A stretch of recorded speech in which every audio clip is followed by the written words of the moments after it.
All right, welcome to the Krug Show, the voice of the Dallas Cowboys. Brad Sham is back. We talked to him a couple times in the past when the Niners played the Cowboys, and now the Niners and Cowboys hooked up on a trade.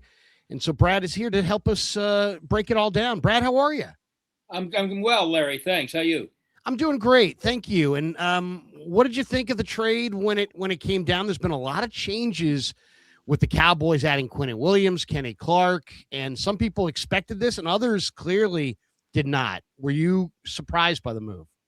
I was not surprised after they signed. I haven't learned how to pronounce his name yet, but the Obinya or whatever it is, who they signed from the Chargers, because Agbania, yeah. that gave them one too many at that position. I think the most significant change for them is in the defensive coaching staff, and as someone wrote today, this is a great example of why you can't change defensive coordinators every year. They've done it 4 years in a row now. Now they think that this very young and energetic defensive staff that they've hired, with Christian Parker, the coordinator, leading the way in the hiring, along with Brian Schottenheimer, of course, they're going to be around for a while. And it's inevitable that you're going to have some guys who are going to be scheme fits better in one place than another.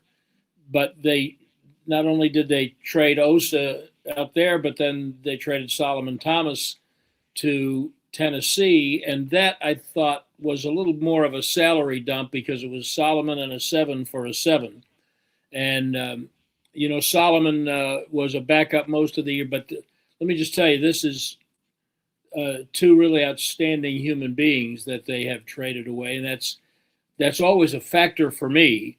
But in terms of being surprised that Osa was traded, not after Ogbenya that was signed, no, I was not surprised, especially because there had been some printed rumors that they had offered Osa in a package to the Raiders for Max Crosby because they were not going to trade two number ones. But they will miss him. But they also probably needed to do it because they didn't have a pick on the second day, and they now have some things they can do with that third. I understand it's a late third, but they still can do some maneuvering with it or pick a player.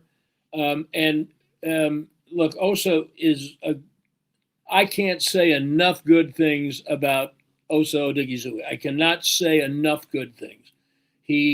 From the day he walked in, a smart, engaging, humble, hardworking player who made himself into a Pro Bowl caliber player, who did not always have very much at all around him to take advantage of his talents. And there was a couple of times in the 3 years when Dan Quinn was running the defense that they did have some of that. It kind of which was why they tried to sign him last year. They made him a big offer, and he wanted to stay here, so he signed an extension with the Cowboys instead. But Quinn knew how good he was. He'll do whatever the 49ers need him to do, and he's got a motor that doesn't quit, does not take plays off, does not take days off. There's absolutely nothing even tepid I could say about Osa Odighizuwa. He's an outstanding player. He's an even better person. One of the best examples of his leadership. Well, they made him a captain. This year was the first time because Mike McCarthy and his staff appointed the captains, and Brian Schottenheimer said, no, we'll have the players do that. And they voted Osa a captain. When Marshawn Nealand tragically died at mid-season, he and Osa were very close, and Osa was one of the most outspoken, in spite of the fact that it was a personal loss for him in ways that it wasn't for every other player even.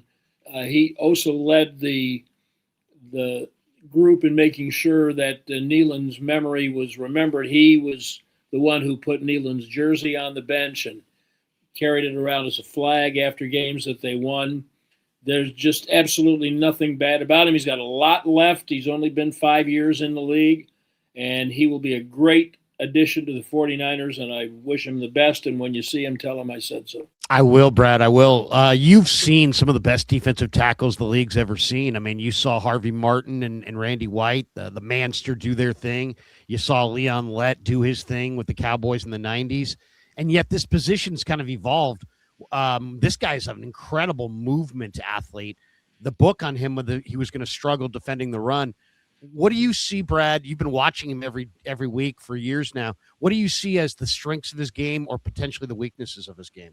Well, he's not a big run stuffing nose tackle, but it's not like he's a bad player against the run. He is a complementary piece if you need him to be that. Definitely gets upfield. I think that's probably one of his strengths. Harvey Martin was an end, of course, but the Cowboys had great. I mean, they had Bob Lilly, who gave way to Randy White. And they've had some good ones. You named a couple, Larry. Leon Lett was a good one. Jay Ratliff was a really good one. Yeah. And those were guys they drafted. They had Leroy Glover for a period of time, and they brought him in from the outside. But I frankly think they have ignored the defensive tackle position for way too long, especially prior to last year when they made the trade. And I mean, Micah was a whole different drama, but Kenny Clark was part of that. And that was an indication that they understood that they needed to get better at that position. And then adding Quinn and Walker was a tremendous upgrade. They haven't had two defensive tackles like that. I mean, Osa's been outstanding. They haven't had anybody really outstanding next to him until last year in his career. So I think they have undervalued the importance of the position.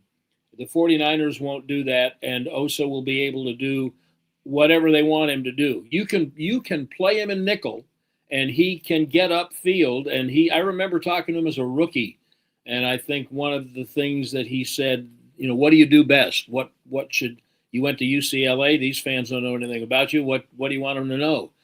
And getting in the backfield was something that he talked about. And that doesn't mean that he can't do whatever role the 49ers have in mind for him.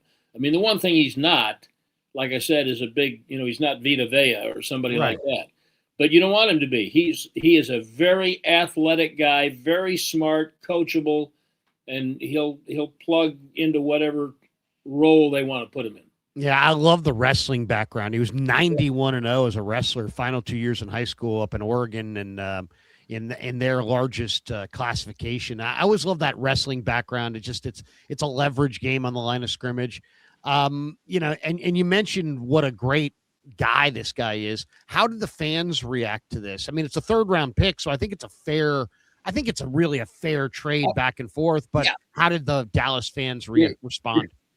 Larry, Dallas fans react poorly to everything their front office does in the offseason. Sure. Always and forever until they play in the last game of the year again. And so nobody said what an idiotic thing to do it was because they got a third back. And as you said a moment ago, I think most people realized it was probably a fair price. Maybe you'd like to get a little higher third-round pick, but he was a third-round pick, and they got a third back for him. That doesn't always happen when you trade a player 5 years in. And it wasn't because he wasn't good, and it wasn't because and people really need to understand this. They didn't trade him because he didn't play well or didn't play hard, or they wanted him. He was a leader. He was an absolute leader. But they now have a different vision for the scheme, and they have Walker and Clark that they did not have before. And in Osa, they had an opportunity to get an asset that they really needed. Osa Odighizuwa is not a backup player. He's not a guy you want coming in and playing, 25 snaps a game. He's going to play 50 or 60 snaps a game, and he did. And he did even after they had both Clark and Quinn and Walker here. Whether he started or not, which he did sometimes, most times, but not every game, but he always played 50, 60 snaps. But sometimes the scheme change is what necessitates it. So the fans, look, they've seen the Cowboys not get where they want to go with Osa for 5 years. they were very exercised about Parsons.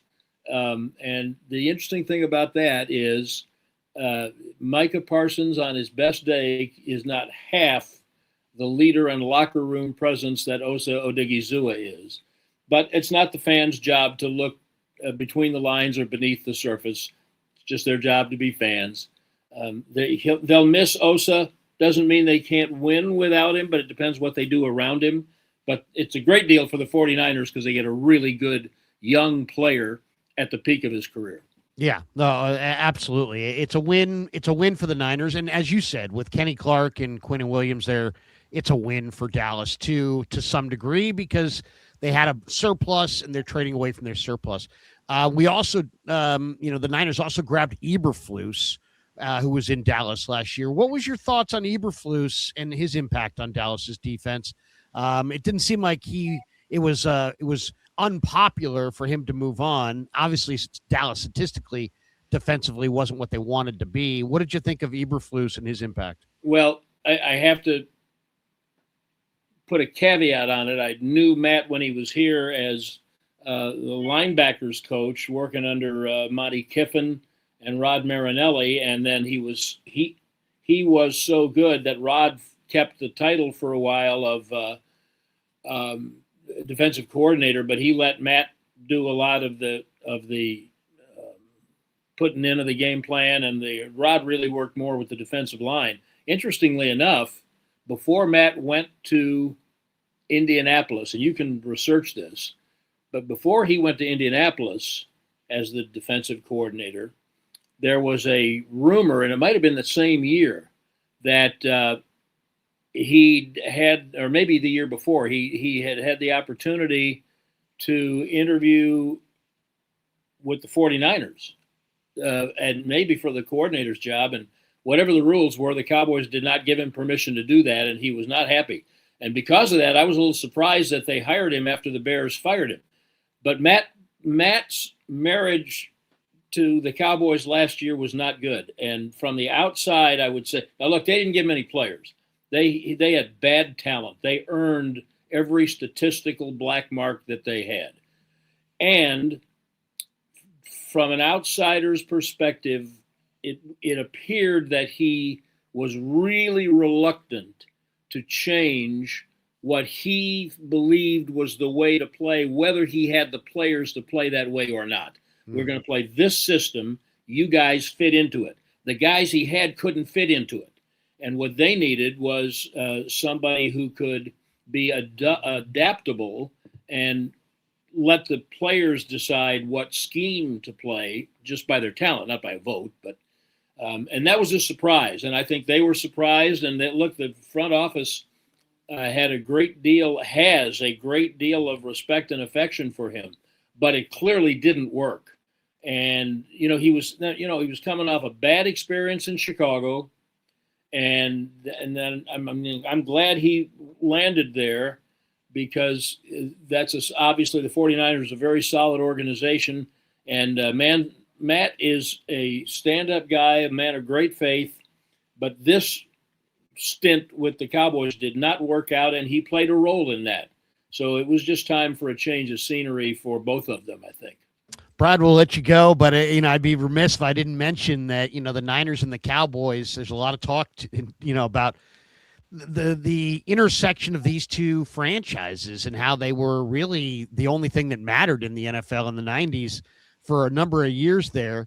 And the momentous trade. I always joke Carmen policy. I'm like, Carmen, you traded Joe Montana to the Chiefs, and you traded Charles Haley to the Cowboys, and yet you're still beloved by Niner fans. That's an amazing accomplishment. And he laughs. But what was your recollection when Jimmy and Jerry traded for Charles Haley? Do you remember that deal coming down? I know you've been with the Cowboys for a number of years, well before that deal was ever made. But what did you think of it at the time? And obviously, it worked out fabulously for Dallas, huh? Yeah, that I remember standing on the practice field in Austin in the summer of '92 when they announced that trade, and everybody, me included, said, "Oh, well, they're Super Bowl contenders now," because they didn't have that. Now, Right. Charles was not on medication most of the time back then. And I love Charles, and we got a great relationship. He's around their complex all the time, but he'd be the first one to tell you that he was a little different cat. And that's why the 49ers traded him. Right. The stories are legendary and they're all true. So they'd had it up to here with Charles. They were thrilled to see him get out of town. Not the player, but the person. There was just a lot of baggage. The Cowboys at that point didn't care. And, Jimmy had to ride herd on him pretty good. But Charles was a great fit, and he was what put them over the top as a team and got them into those 3 Super Bowls that they played in the next 4 years. Yeah, and he got Emmett paid, right? Didn't he throw a helmet over Jerry's head that broke a wall? Yeah, I think Emmett's absence might have also gotten Emmett paid, but Charles got his point across. Yes, Brad, we've loved your work for a long time. We won't take any more of your time. Thanks for jumping on and giving us a little breakdown on Eberflus and Osa.